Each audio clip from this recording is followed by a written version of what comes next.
Claro, sem problema. Oi, Depois eu pessoal. vou Oi, cobrar o royalties. Mário e Renato. Vocês conseguem ouvir bem a gente? Vocês estão no mudo. Quando quiserem falar, tem que Fique à apertar o vontade. botãozinho do microfone. Bom, são 6:01. E o Renato. Tiago, eu acho que é melhor a gente começar só porque o Zoom limita muito a gente em relação a... Claro. Eu até pensei que no futuro eu consigo usar o Webex, que é ilimitado, né? No Uhum. futuro a gente pode, caso alguém tenha, mais pessoas tenham interesse, a gente pode ir para esse caminho, né? Pode ser, ou também o Zoom, se a gente decidir depois de 35 minutos que vocês querem continuar, é só clicar de novo Abre e a outra, gente né? reabre. Tá bom? Olá. Olá. Oi.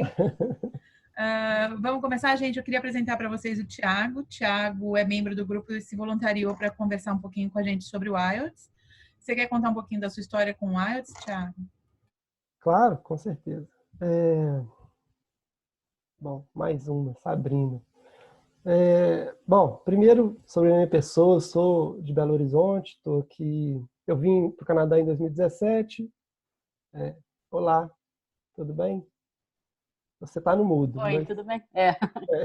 Tudo bom, Thiago? beleza. Só estou me apresentando rapidinho. Então, sou de BH. Eu vim a primeira vez em 2017. Fiz um curso de gestão de projetos. Depois voltei para o Brasil, fui para Moçambique e retornei para agora para Toronto em maio de 2019. E desde junho eu trabalho na empresa, não posso, acho que é melhor não fazer propaganda, mas a gente aplica as provas do IELTS e do CELP e agora atualmente eu estou trabalhando como supervisor na empresa. Então, por volta de 180 testes que eu já ajudei a aplicar, e a gente acaba aprendendo um pouquinho com isso, né? Não quer dizer que eu sei de tudo, mas algumas dicas a gente pode acabar disponibilizando, né? Então, esses são os dois principais testes que a gente tem, focados na parte de imigração. O terceiro, que seria o TOEFL, é mais para a área acadêmica ou para algumas questões de imigração nos Estados Unidos, né?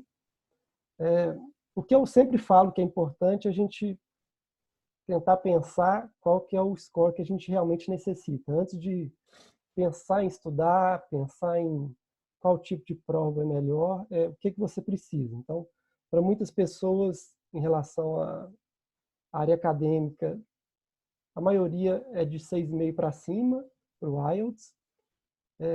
E para a imigração, a gente tem duas linhas de corte, né? Que é a primeira para você conseguir abrir o seu perfil no Express Entry, que é o CLB 7.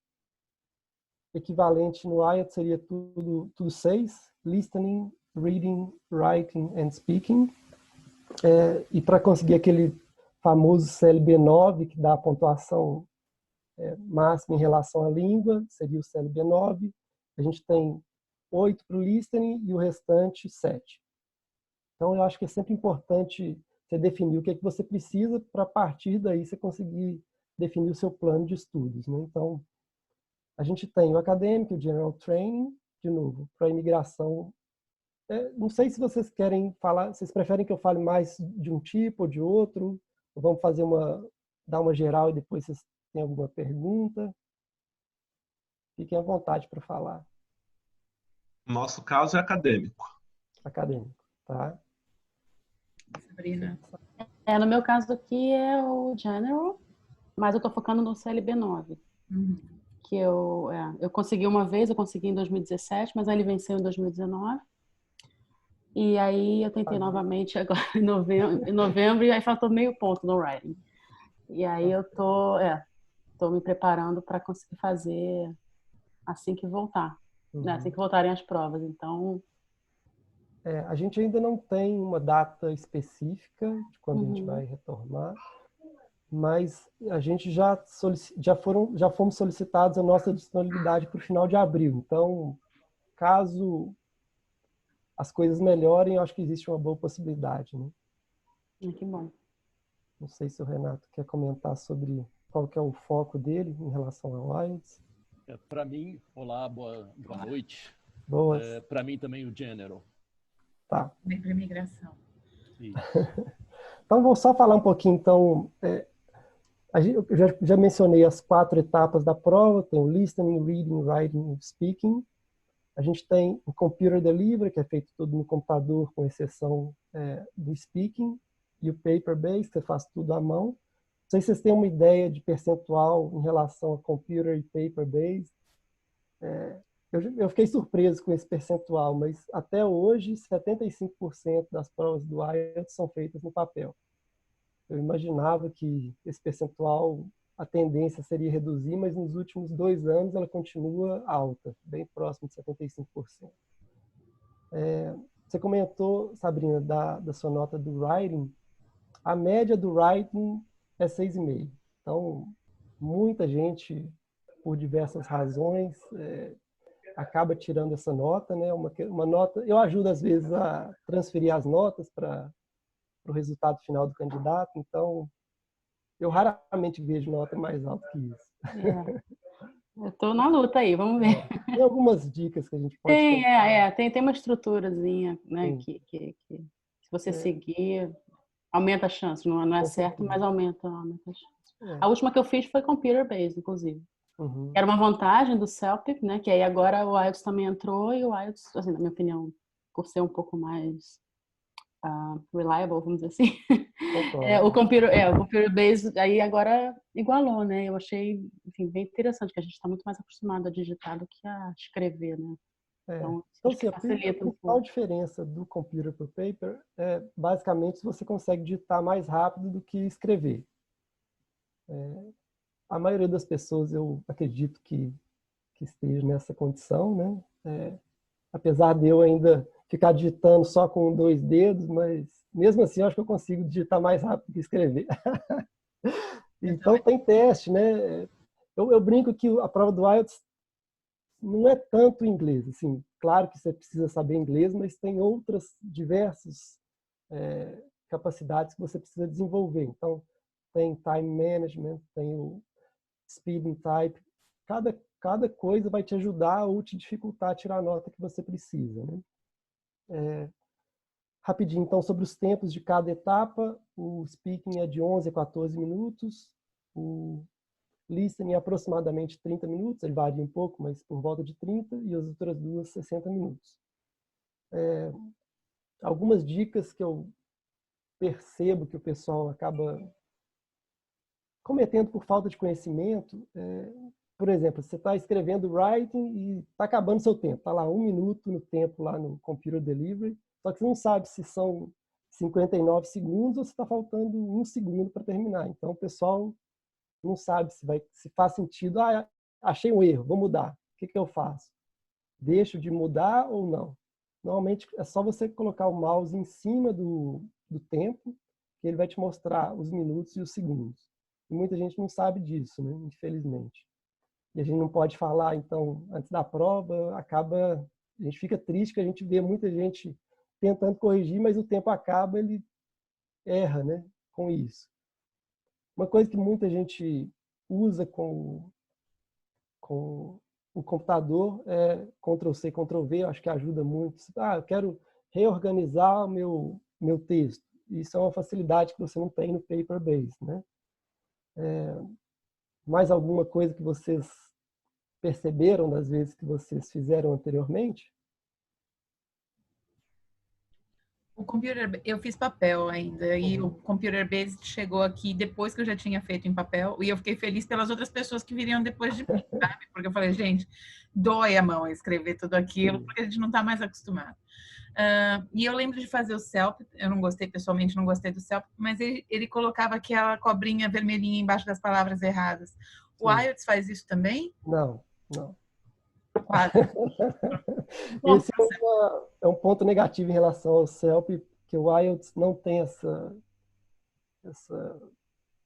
ferramenta, vamos dizer assim, mas tem o word count, pelo menos ele ajuda a ficar contando. Sobre o word count, a gente tem 2 partes no writing, né? O mínimo de 150 palavras no primeiro e 250 no segundo. Uhum. A minha percepção é que se você não escrever 50 a mais, você já começa perdendo ponto. Eu não escreveria 50 nada com reais é o menos... mínimo?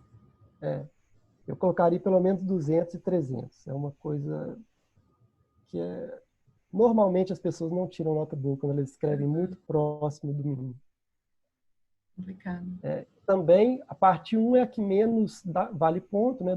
1/3 é para a parte 1 e 2/3 do percentual do writing é para a parte 2 da prova, né? Eu acho que vale a pena você falar um pouquinho da diferença do general para o academic no writing. É isso que eu ia falar. Basicamente, em relação à parte 1, para o acadêmico, você vai descrever um gráfico ou um diagrama. Então, você pode se preparar basicamente considerando isso, né? Então, normalmente tem tendências, a tendência que vai aumentar, que vai diminuir, você compara diferentes, por exemplo, países ou objetos, né? No gráfico ou no diagrama, você vai ser solicitado a descrever e explicar, e normalmente os examinadores esperam que você tente prever o futuro, né? Então, faz algum forecast para escrever um pouco mais. Não tenta só ficar dentro daquela caixinha, eles gostam que você tente extrapolar um pouquinho. Em relação ao Journal Training, é uma carta. E no CELP é um e-mail, né? Uma coisa mais atual, mas uma carta também tem aquela estrutura padrão que os examinadores esperam. Normalmente a gente tem 3 tipos de carta, que seria formal, semiformal e informal.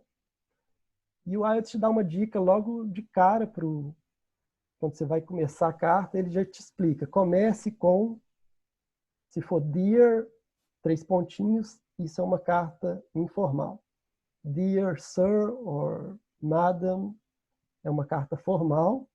E Dear Mr. qualquer coisa, Mrs., vai ser uma carta semi-formal. Então, a forma que você vai escrever a carta vai depender dessas 3 opções. Então, você não vai usar contração numa carta formal, quando você vai finalizar, você não vai escrever best wishes, por exemplo, você vai escrever yours faithfully, por exemplo.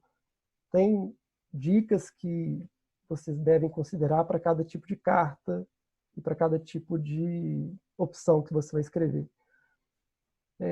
Eu não vou ficar detalhando muito, porque eu acho que o nosso tempo vai ser limitado, né? Mas eu gosto muito de um site que é IELTS. Eu não sei se vocês conhecem, eu acho muito legal, muito detalhado, tem muito exemplo e as estruturas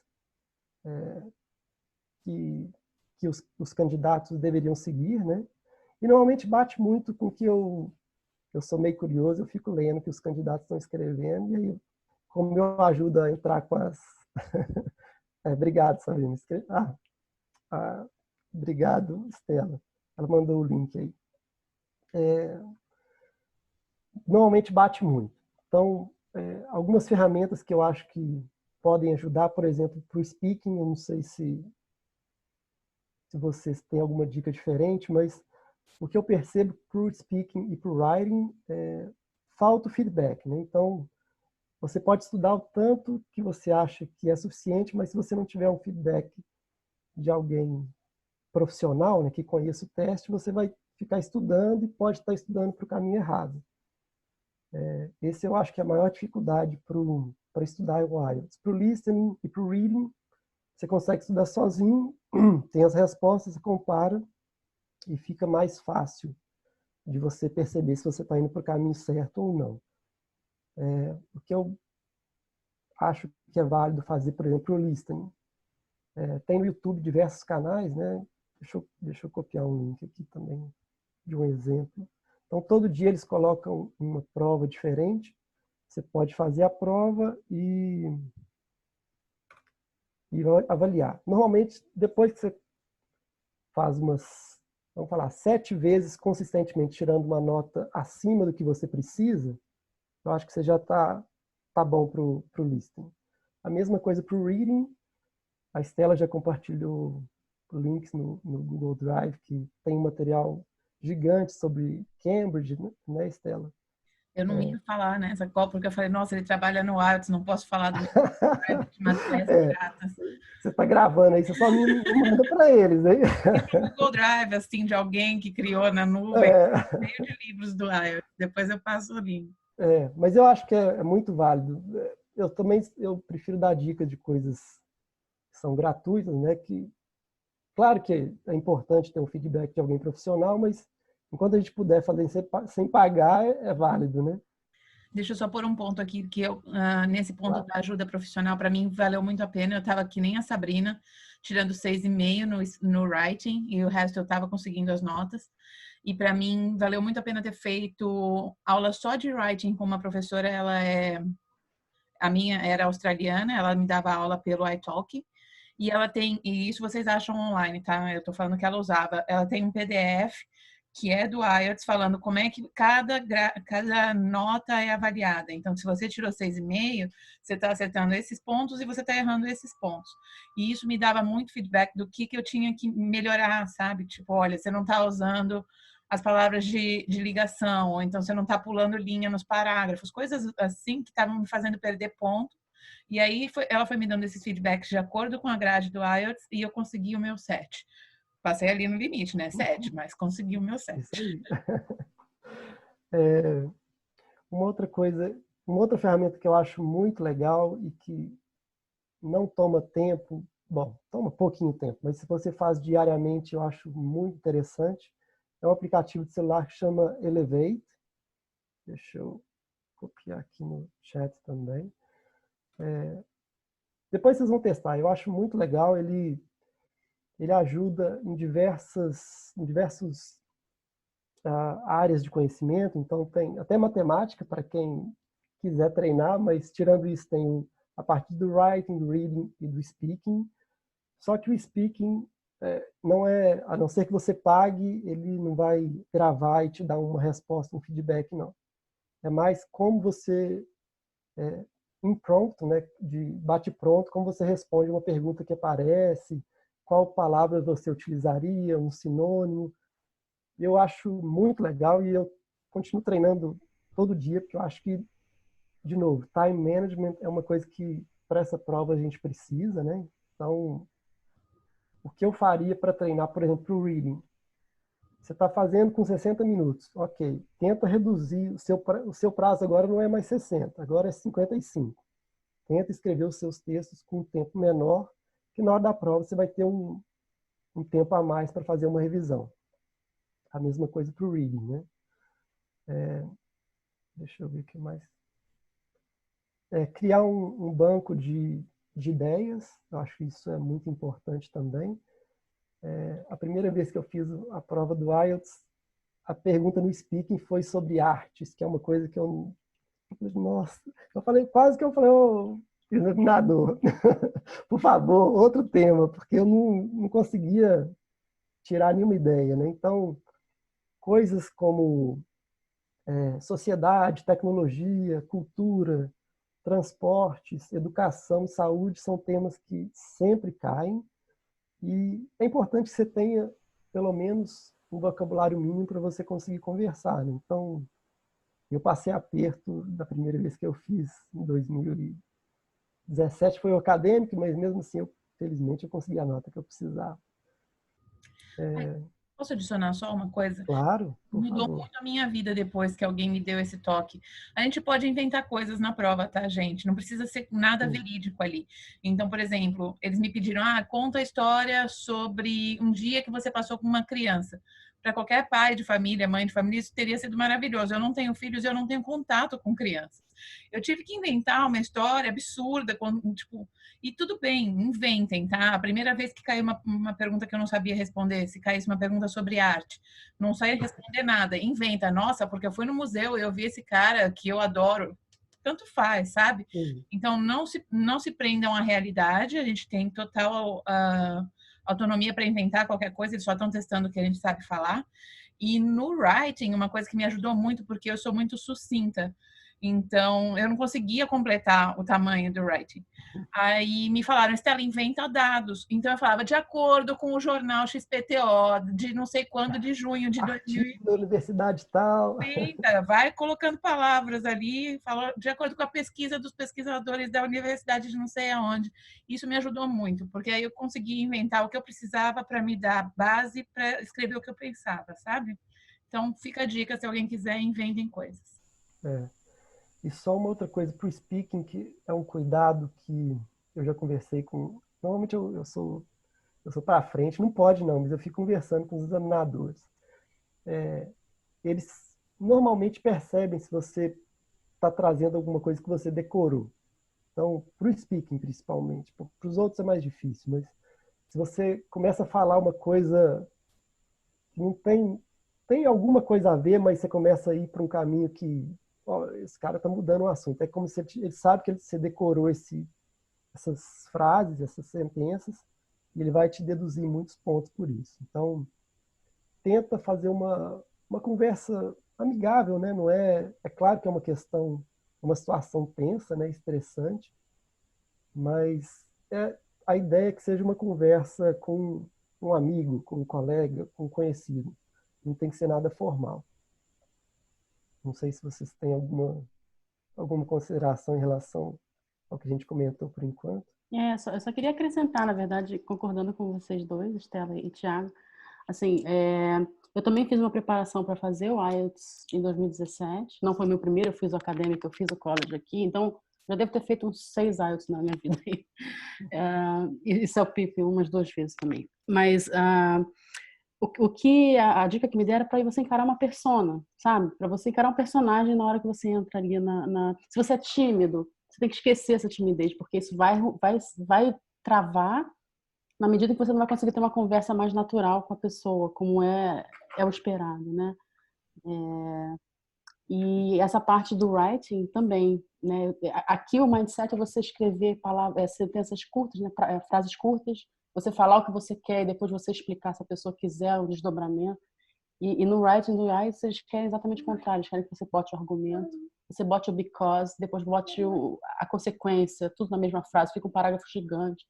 Coisa que a gente não faz no dia a dia, porque ninguém merece ler uma coisa gigante daquela. Né? Mas, enfim, é a regra do jogo, né? Enfim, se é isso que querem, né? E aí eu percebi isso na última aula. Eu também estou fazendo uma preparação específica para o writing agora. Eles são de São Paulo. Ela é examinadora, ela agora está como coordenadora do IELTS lá em Ribeirão Preto, se não me engano. E eles dão aula online por Skype. E aí a dica foi essa, né, de tentar trocar um mindset, né? Eu percebi isso, então talvez seja uma dica aí também para o pessoal que está batalhando o writing. Sobre o writing também, deem uma olhada nesse site que o Thiago indicou, o IELTS Liz, porque existem tipos específicos e vocês conseguem descobrir no início do enunciado qual é o tipo de resposta que eles esperam. Se você vai concordar, se você vai discordar, se você tem que colocar os 2 pontos, enfim. Existem formas específicas de responder cada um dos tipos de writing. Então, vale a pena estudar isso também antes de fazer a prova. E sempre dê exemplos que podem ser ficcionais, mas exemplos pessoais. Isso aí é básico. Eles sempre vão esperar que você... Bom, para você melhorar a sua nota, considere exemplos pessoais, fale os pontos positivos. Normalmente você está comparando, né? Você concorda com isso? Então fale os pontos positivos, os pontos negativos e responda o que você prefere, né? Deixa eu ver se mais alguém tem alguma pergunta. A gente tem mais ou menos uns 10 minutinhos antes de cair. Renato e Mário, alguma pergunta específica sobre... Vocês dois estão no mudo. Se vocês quiserem falar, tem que tirar do mudo. Eu tive um problema de conexão e minha internet caiu e voltou. E daí eu perdi os links que vocês copiaram para mim fazer self-study depois. Eu copio. Tá, obrigado. Nenhuma pergunta até agora? Não, tranquilo, porque eu nunca fiz ainda o IELTS, então eu estou na parte de planejamento ainda e deixa eu te dar uma Estou dica estudando. muito rápida, e não fala para o Thiago que eu estou te falando isso, mas algumas faculdades, por causa do IELTS estar parado, eles começaram a aceitar o teste do Duolingo. Eu não Sim. sei qual é a sua faculdade, mas vale de repente dar uma olhada nisso, porque aí você não estuda focado no IELTS, foca em outra coisa. Normalmente é muito mais fácil, né? Exato. É. Stella, eu ia te perguntar se você... Desculpa. Oi? Eu não Eu tenho, te- eu não tento vender, não. Não, o IELTS é muito melhor, né, em relação ao peso que essa prova tem. Sim. Mas na questão da urgência, a galera que vai estudar agora, de repente pode usar esse. Eu não sei se o seu objetivo é para college ou para universidade, né? Para college, eu também ouvi que alguns colleges estão aceitando esse teste do Duolingo, que é mais fácil, mais simples. Mas universidades eu ainda não ouvi sobre isso. Possivelmente. Oi, Sabrina, pode falar. Eu ia te perguntar se você ainda tem o PDF que você mencionou, o PDF que tem do writing, que tem os pontos. Eu vou fazer assim, depois quando a gente terminar, eu vou pôr o vídeo, todos os links do chat e os links que eu comentei aqui que eu não tenho agora, mas eu pego eles na internet e mando para vocês. Obrigada. Renato, alguma pergunta? Não, eu tenho uma pergunta, na verdade, para vocês duas, que já fizeram o IELTS e o CELPIP. O que vocês têm para dizer? Eu também ainda não fiz nenhum exame do IELTS, minha esposa já fez, está no college, e eu estou me preparando agora sozinho, por enquanto, na fase igual a do Mário, planejando, estudando sozinho, fazendo alguns mocks. E eu queria saber aí o que vocês veem do CELPIP e do IELTS. Eu acho que é bem pessoal, mas a minha opinião foi que eu tinha feito um IELTS no Brasil antes de vir em 2015, 2016. Aí eu vim para cá, eu falei, não, agora eu vou começar a correr atrás da imigração. Eu falei, o CELPIP é muito mais fácil, é no computador e tal. Eu detestei a prova, porque eu acho ela, apesar de ser no computador, eu sou apaixonada por mim, eu jamais escreveria na minha vida, né? Mas eu achei a prova difícil, porque você tem que ficar respondendo muito rápido. Então, a prova parece fácil. Se você fizer um simulado do CELPIP, você vai falar, nossa, essa prova é muito mais fácil que a prova do IELTS. Mas a forma... Então, e pareça mais fácil, né? Mas na hora que eles avaliam, eu tenho a sensação de que eles não têm o mesmo tipo de critério que o IELTS tem. O IELTS, eu considero a avaliação deles mais justa, porque você sabe onde você está sendo avaliado e você vai mais ter claro, a mesma nota, a menos que você estude e consiga melhorar a sua nota. O CELPIP parece uma avaliação meio aleatória, porque as pessoas costumam muito pedir revisão e ganham 2 pontos a mais. Você fala, como é que as pessoas estão errando por 2 pontos a avaliação de uma pessoa, sabe? Então, eu achei um pouco...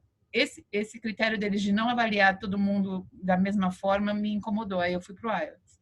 Sabrina, você fez os dois também? Eu fiz os dois também. Eu fiz um IELTS no Brasil antes de vir, né? Mas, assim, comparando o CELPIP, eu fiz o CELPIP 2 vezes, também com essa ideia, sendo no computador, tá mais acostumado a digitar e tudo. Mas comprei o material que eles vendem no site, fiz aqueles vídeos todos, estava fazendo college, mas qualquer intervalinho eu fazia, treinava, achava que estava ótimo. Fiz, bati no CLB8, pedi revisão, eu acho que eles até me deram, mas não o suficiente para o CLB9.